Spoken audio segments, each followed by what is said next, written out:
It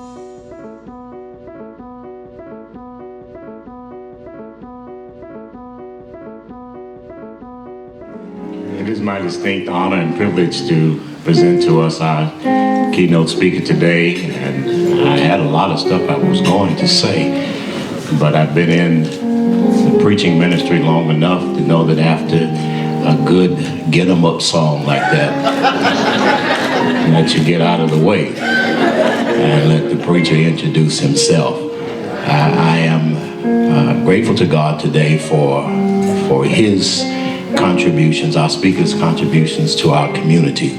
One who blazes a trail, not worried about what may be down the road, but fights for those who can't fight for themselves, who speaks up for those whose voices have remained silent, who will stand when others are sitting and even others still are turning and running away.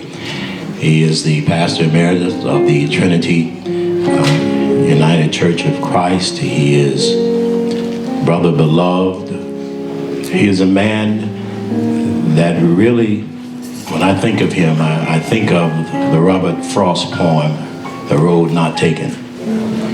It says in the end of it, the conclusion of it, two roads diverged in a wood and I took the one less traveled by. And that has made all the difference. He's made a difference in our community, a difference for those who are fighting and struggling for justice.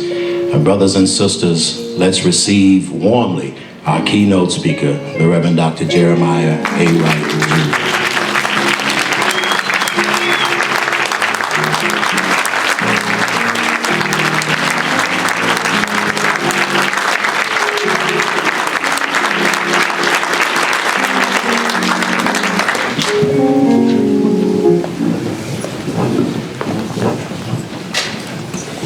To Sister Audrey May and the members of the Chicago Teachers Union who are responsible for this invitation and this opportunity to share with you at the clergy breakfast, to Brother Lewis, Sister Lewis, Asean, and all of my sisters and brothers.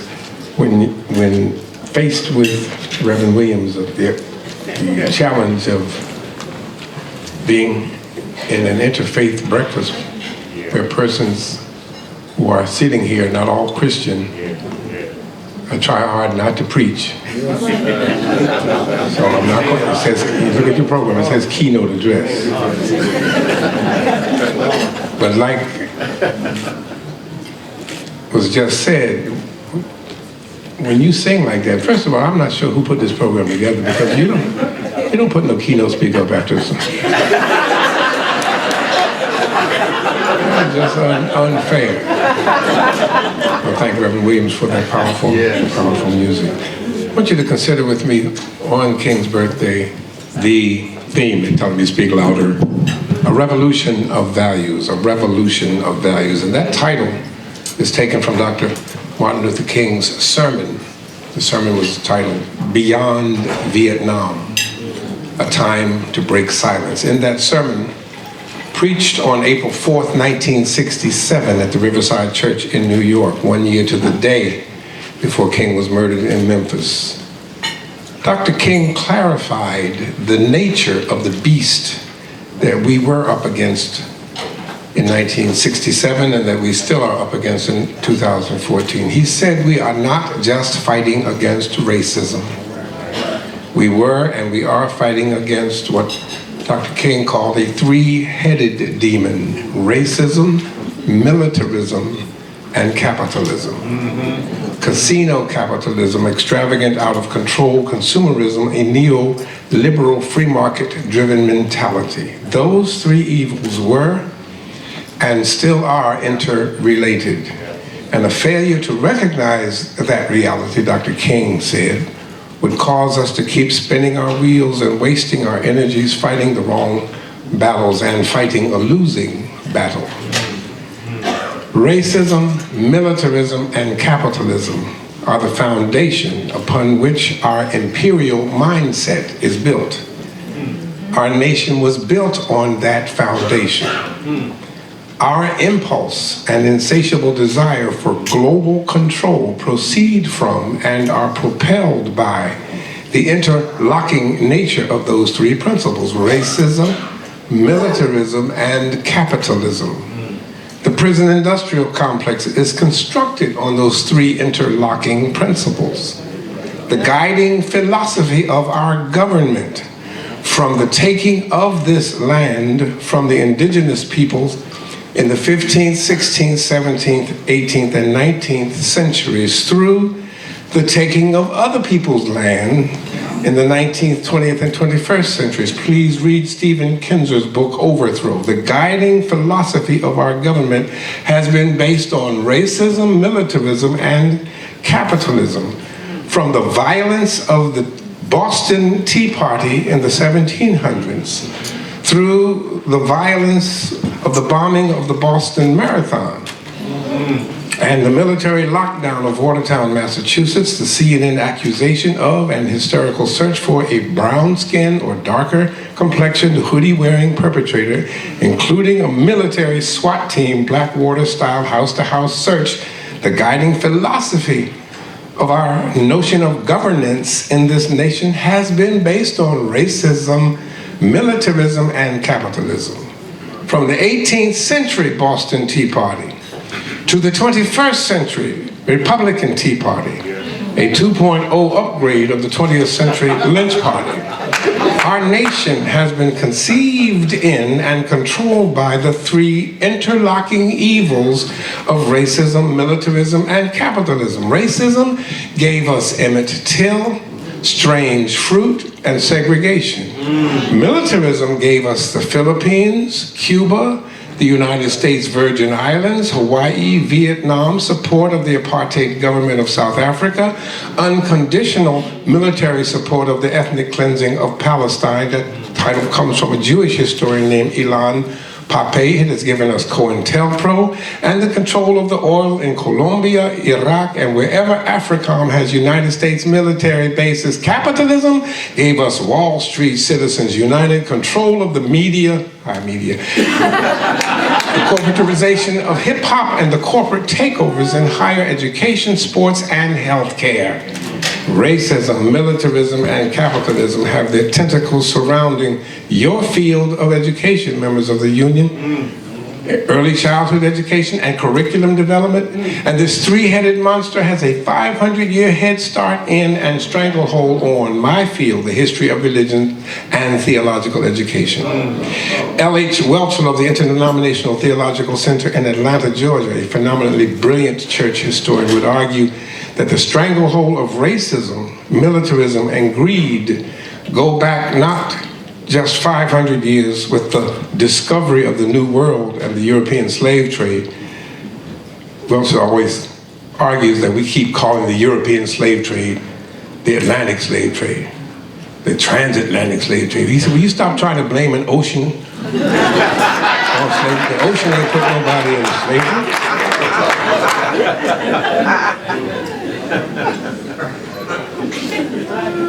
Welchel traces the demon stranglehold back to the 4th century, when Christianity was taken out of Africa into Europe by Constantine, taking the religion away from its original meaning, taking it away from its original foundation, and taking it away from the principles of its founder, who was an Afro-Asiatic rabbi named Yeshua of Nazareth, and turned it into a state religion, no longer the religion of Jesus. Racism, militarism, and capitalism, the three-headed demon controlling and confronting every aspect of our lives, from the church house, through the schoolhouse, through the jailhouse or the big house, to the White House. Dr. King said that that three-headed demon is the beast that we were fighting and that we are fighting.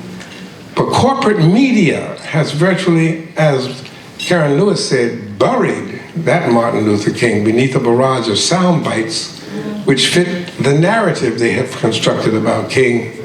And 46 years later, the masses never hear and never heard of King's sermon, Beyond Vietnam, A Time to Break Silence.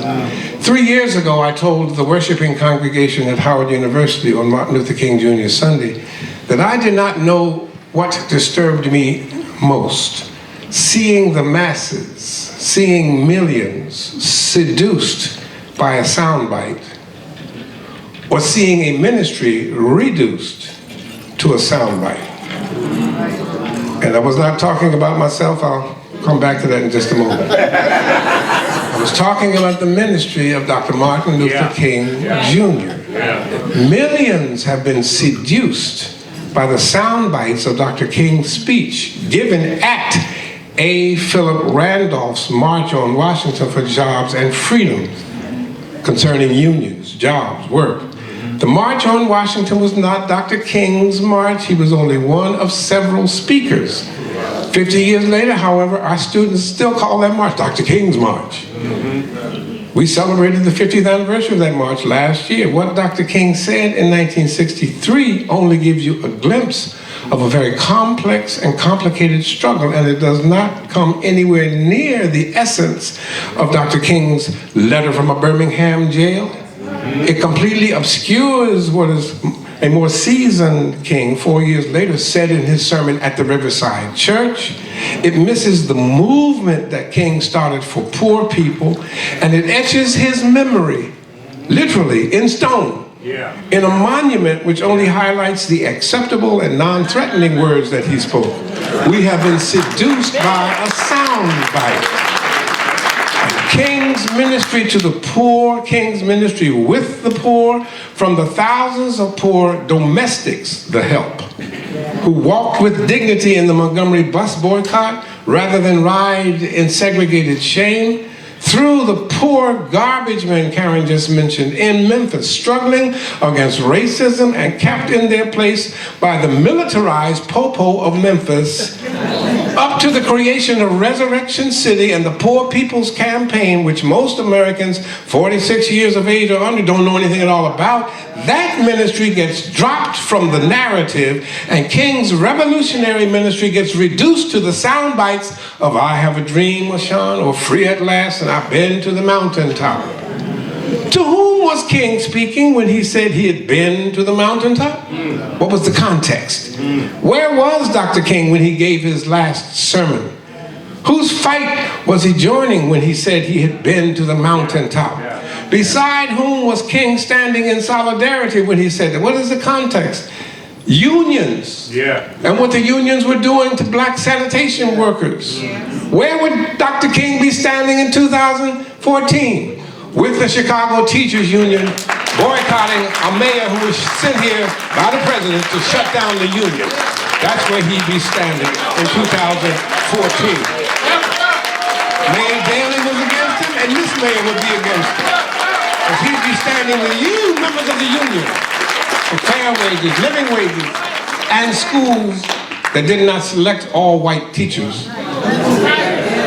Come on. 2014, I just heard there's some schools in the city of Chicago that have all white teachers. But I digress. Dr. Amal Tokars, T-O-K-A-R-S, for any media people who sneaked in here. Dr. Tokars made this point come alive for me 6 years ago when she sent me a copy of her book. Her book is America and Iraq, Seduced by Fear. Dr. Tokar's book demonstrates masterfully how Americans were duped by, seduced by an official narrative designed to incite fear. Dr. Tokar starts off her book in the style of a great theologian that most of you have heard, regardless of your religious persuasion. You've heard of this great theologian, Cat Williams.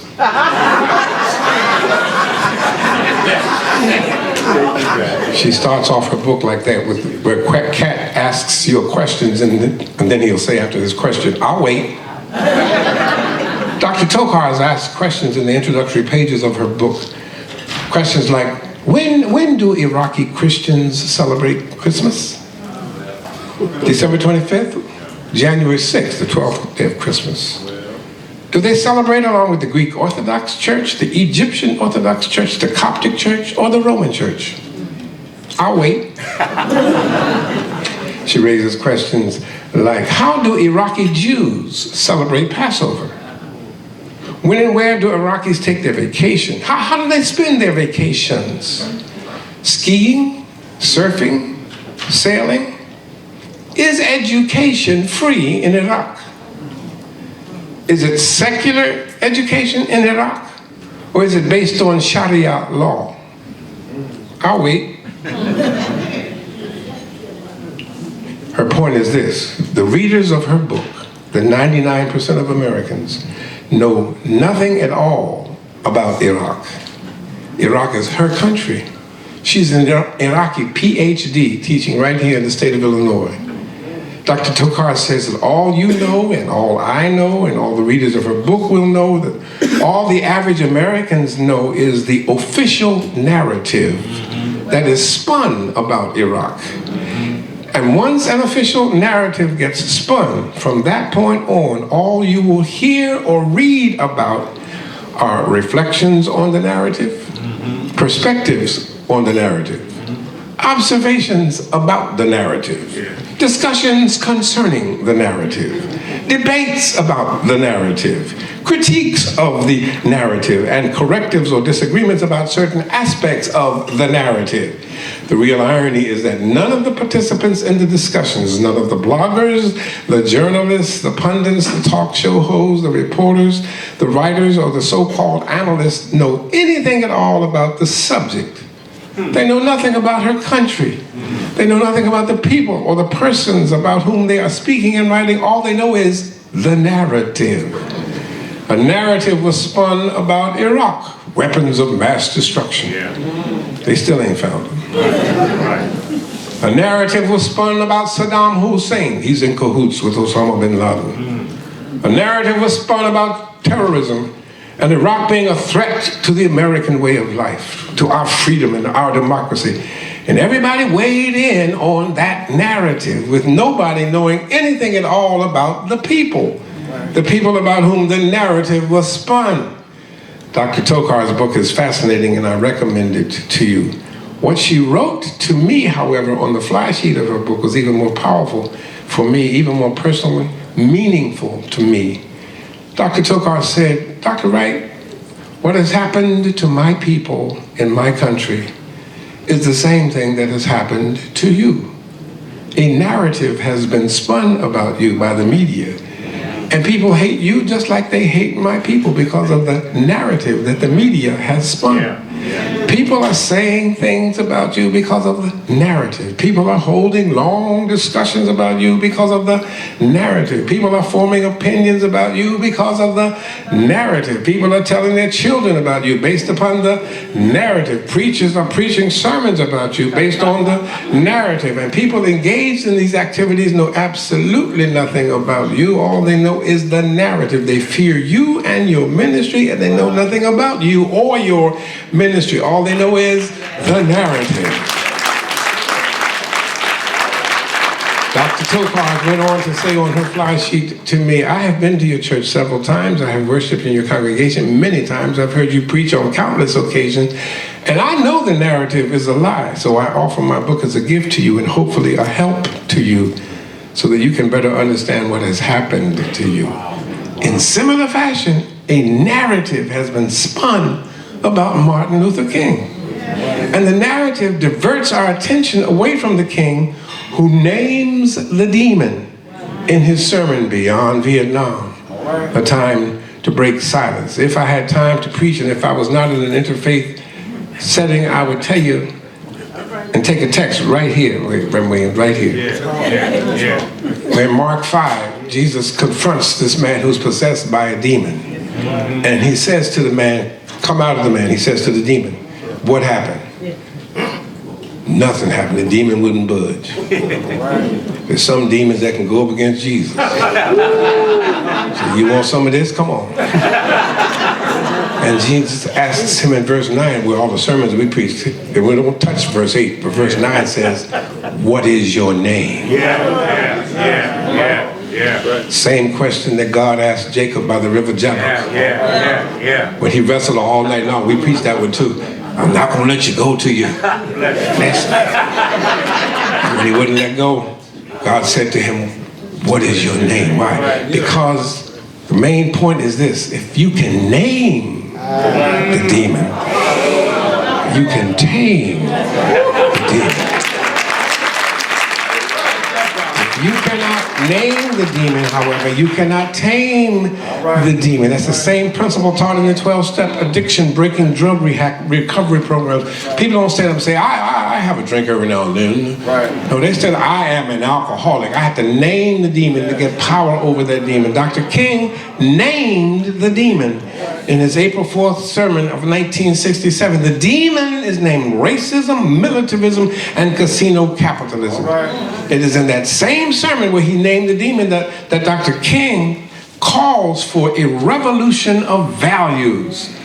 The full quote from that sermon, because most of us don't like to read, we're not going to go look it up, we never heard it. We like, I have a dream we shall overcome someday. The full quote says, a true revolution of values will soon cause us to question the fairness and justice of the past and present policies of the United States government. A true revolution of values will soon look uneasily at the glaring contrast of poverty and wealth. And this was in 1967. With righteous indignation, a true revolution of values will cause us to look across the seas and see individual capitalists of the West investing huge sums of money in Asia, Africa, and South America, only to take the profit out with no concern for the social betterment of the countries. And it will say, this is not just. A true revelation of values will look at our alliance with the landed gentry of South America and say, this is not just.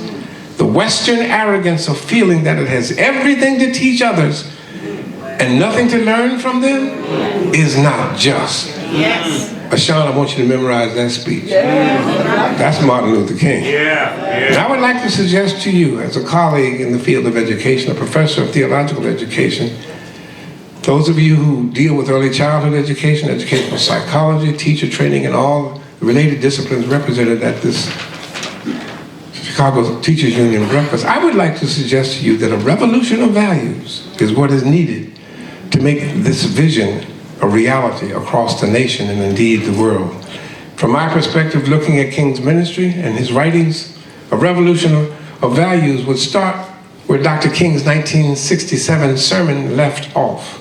That indeed the West has a wealth of knowledge it needs to learn from others, that the West needs to confess its arrogance, the West needs to abandon its false posturing of superiority, the West needs to repent of its original sin of racism, acknowledge its demonic possession of militarism, imperialism, capitalism, paternalism, chauvinism, and neoliberalism, and come to the table as one equal among others coming to the table. The revolution of values, I am suggesting, however, would just start there and then go further.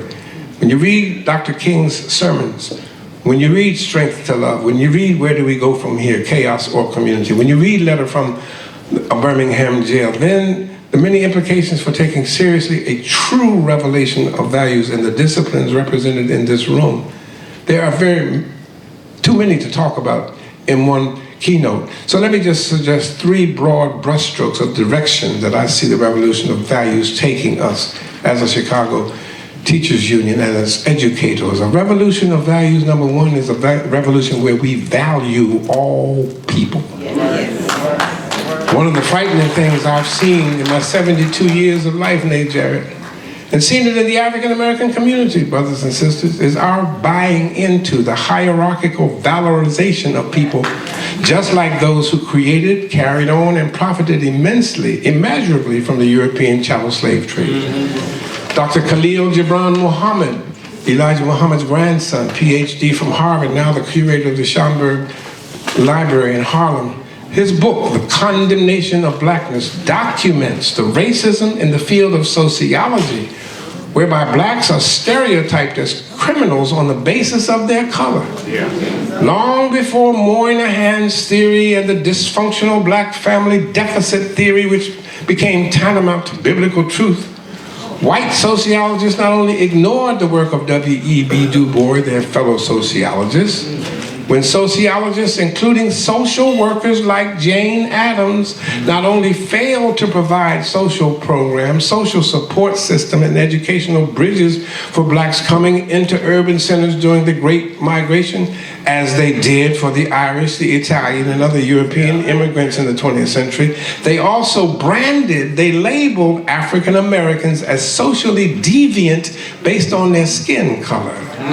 Racism in the field of psychology, so masterfully demonstrated by Wade Nobles, Naeem Akbar, Asa Hilliard, and members of the Association of Black Psychologists, that racism has also been exposed and quantitatively documented, just as the racism in the field of theology, church history, biblical studies, and the history of religions has been documented. Just within the last month, Wilder has published the book Ebony and Ivy. Please download it on your Kindles. He shows how racism was built into all of our major universities: Harvard University, Yale University, Stanford University, Princeton University, University of Pennsylvania. Folk took slaves to school with them, not just the professors and the president's students brought their slaves to school with them and taught Hume, taught Hegel, taught Kant, and their racist teachings about the inferiority of blacks. Bill Cosby was not an exception to the rule. No. Far too many of the so-called black elite to whom Cosby catered at that $300 plate black tie affair agreed wholeheartedly with Cos and saw themselves as better than the poor black unassimilated folk he lampooned with his ignorance concerning linguistics. Too many Morehouse men, Spelman women, Jack and Jill, Lynx members, and Boulay brothers. Too many graduates of Virginia Union University, Howard University, and Hampton University. Too many black graduates of Harvard, Yale, Princeton, Stanford, UC Berkeley, the University of Georgia, and the University of Chicago really do think that they're better than the less fortunate blacks who never had the chance to go to a private school or to go to anybody's college. Too many of us who are college graduates devalue that segment of our race, and we see them and treat them as less than. A true revolution of values is where we value all people as equals, regardless of their income, regardless of their occupation or their amount of education. Two examples from my life show you how that comes to life for me in terms of a revolution of value. One example from my family, the other example from my field. In my family, the members of Trinity Church can tell you, they've heard it for 36 years, 40 years now, that my mother's side of the family was heavy on education. In fact, it could be called degree heavy. Her father, my mother's father, my maternal grandfather, was 20 years old before he could leave the plantation.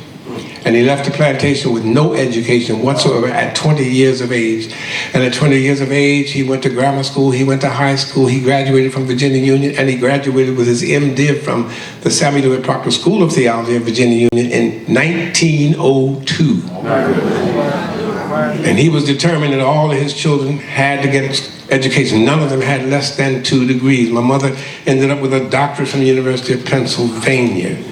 Heavy on education. My father's side of the family was very different. My father is the only one in his family sent to school. In fact, my Grandpa Jim, took my father from Ladysmith, Virginia, down to Virginia Union and gave him all the money he had in the world, which was 25 cents.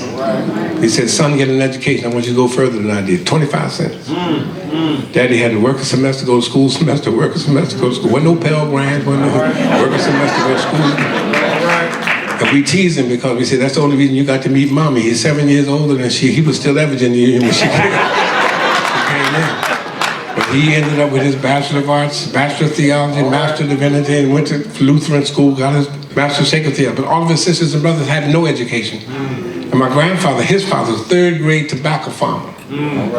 Knock down prepositions, jump over verbs, adverbs.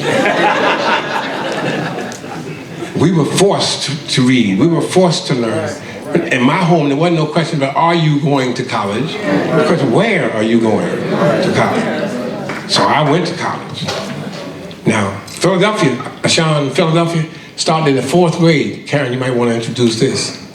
Starting in the 4th grade, way back when I was in BC time. Before cable.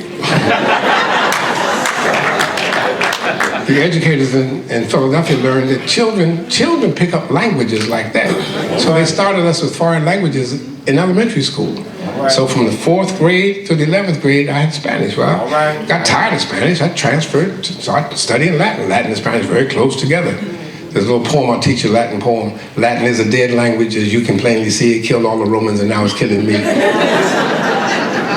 Got to Virginia Union. I don't know Spanish, no more Latin. I took German. Ended up teaching German. Teaching German. Hated French. I didn't have to take French. I came to the University of Chicago, had to pass the French reading exam. My field, history of religions, studied the religion of Africans from the Black Atlantic, many of whom were Arabic. And they used an oral culture just like the Pentateuch and Hexateuch. So I had to learn Arabic, Pentateuch and Hexateuch, and Hebrew. I had to learn Hebrew. Look at here. Asean, some preachers you're going to meet got DDs, which is donated doctorates. All right. I studied my head off, man, you know, and I would go to these churches, they say, well, Dr. Wright has a Bachelor of Arts from Howard University, Master of Arts from Howard University, Master of Arts from University of Chicago, Divinity School, and a Doctor of Ministry from UNI, but none of that matters. Also, oh yeah, it matters. I spent too many hours in the library for it not to matter. When I earned my doctorate, and Dr. Wright comes into the room, he got a family gathering, Dr. Wright is here, Dr. Wright, Dr. Wright. Spanish speaking Dr. Wright, Latin reading Dr. Wright, French reading, German, Hebrew, Bereshit bara Elohim, Arabic, Alhamdulillah. Dr. Wright is here, and my grandpa Jim, who finished the 3rd grade, say, boy, I say, yes, sir.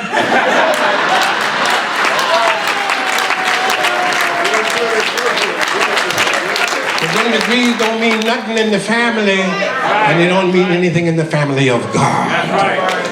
Value all people. Yes, sir.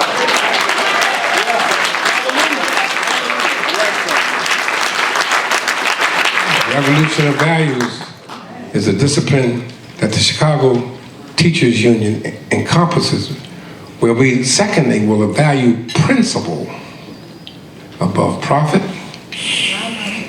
principle above propaganda, and principles above political correctness. Principle means critical thinking. Principle means honest academic debate and disagreement without dehumanization or demonizing. In the words of Reverend Anthony Campola, it means how to disagree without getting a divorce. Principle about profits is a crucial area for consideration, especially as education moves into the corporate financed training of workers and begins not only teaching to the test, but also teaching to the task. Curricula being designed to make students right now worthy employees of Target, Walmart, McDonald's, and Wall Street Corporation. The bottom line is profit. The bottom line, as a matter of fact, is all that matters. Principles are swept under the rug, and profit becomes the only concern of a market-driven economy. Profit, or corporate trained, working, training, not education, is concerned about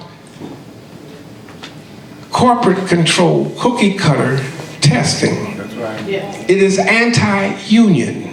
It doesn't want the unions. That's right. It doesn't want you all working to do education with all students regardless of where they start off in life. As a matter of fact, I was asking, now the press is out of the room, I can say it, although they probably got to record it because they keep taking pictures in here. Can anyone in here tell me what the undergraduate and graduate school degrees of Arnie Duncan were? What were his degrees? He's got a bachelor's degree in sociology from Harvard, period. That's it? Bachelor's degree from Harvard in sociology? Yeah. That's it? You didn't have to take any That's science it. or math class That's to it? get that. Okay. How did he get to be the Secretary of Education? I mean, not only did he ruin the school system here, he went to New Orleans and ruined that. How did he get it? That's right, he had a good hook shot playing basketball in the backyard of Barack Hussein Obama. Yeah. His race to the top, he probably doesn't even know what ESAA is. It undoes everything ESA tried to do in the Johnson administration. That's corporate control, corporate financed education. The danger of compromising principle over profit. That's a real danger.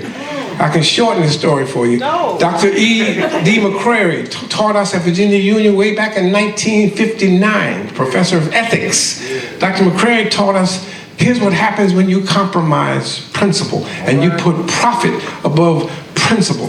One day in his ethics class, he took a piece of paper, 8.5 by 11, folded it up into 24 different pieces, little small pieces, tore it up and handed us each a piece of paper.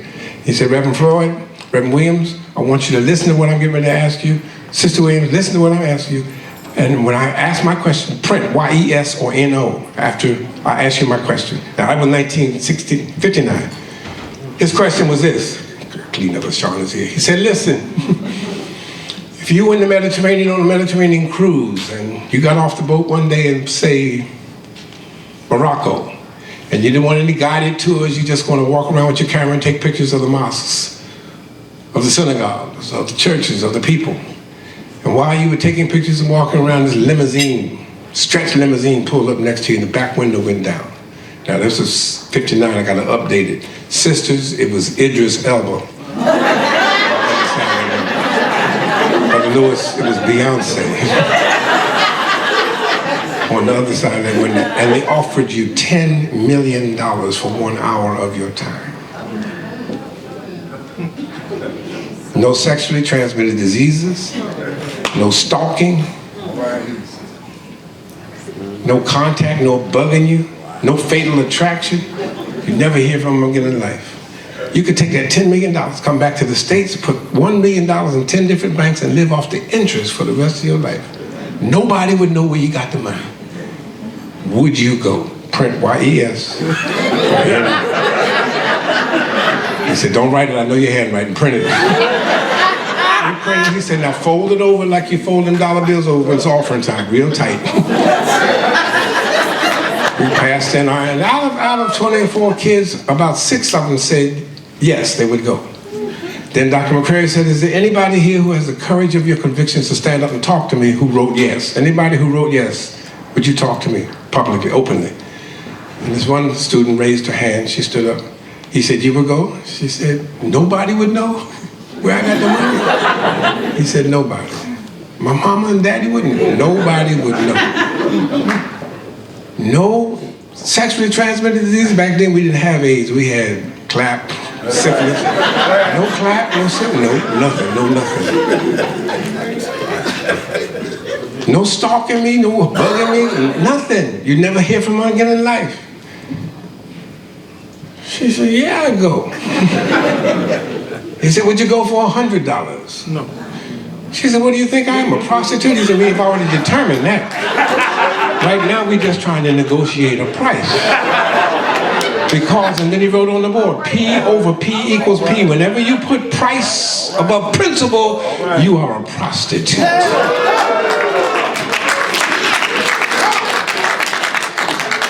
A revolution, a true revolution of values is where we value all people, where we put principle above profits, where we put principle above propaganda.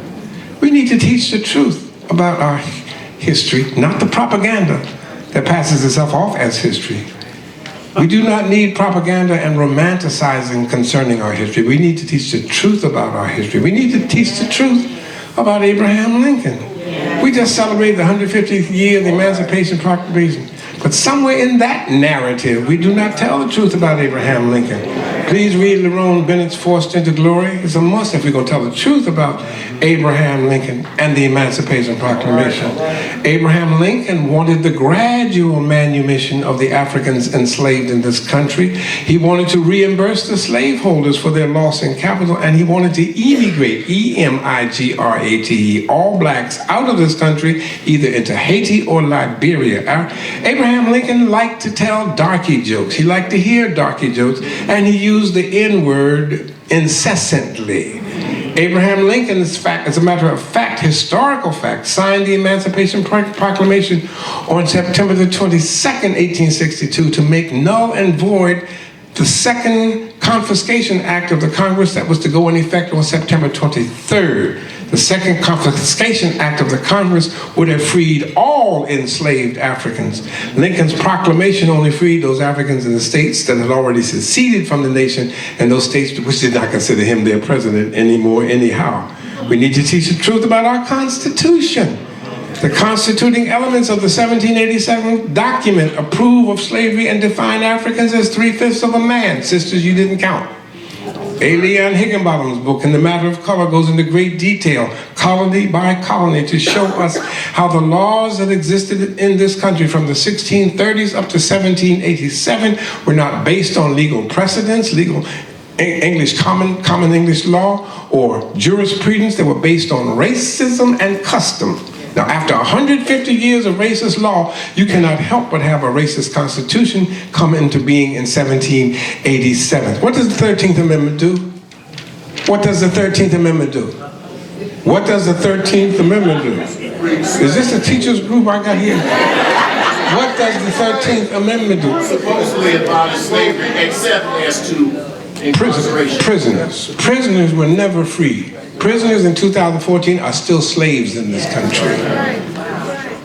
14th Amendment made prisoners still not citizens of this country. Prisoners are outside the citizenry of the United States. Please read Michelle Alexander's New Jim Crow. We need to teach the truth about our legal system. Emory Campbell's book, Unjust Law, is an excellent place to start. Principles above profit, principles above propaganda, and principles above being politically correct. That's a new, true revolution of values. We need to teach the truth about our politicians, from Bush to Barack. And please hear me clearly, it's not about the person. It is about the policies of this government. I'll teach you a new speech, Asean. King said, I have a dream. Barack says, I have a drone. All right.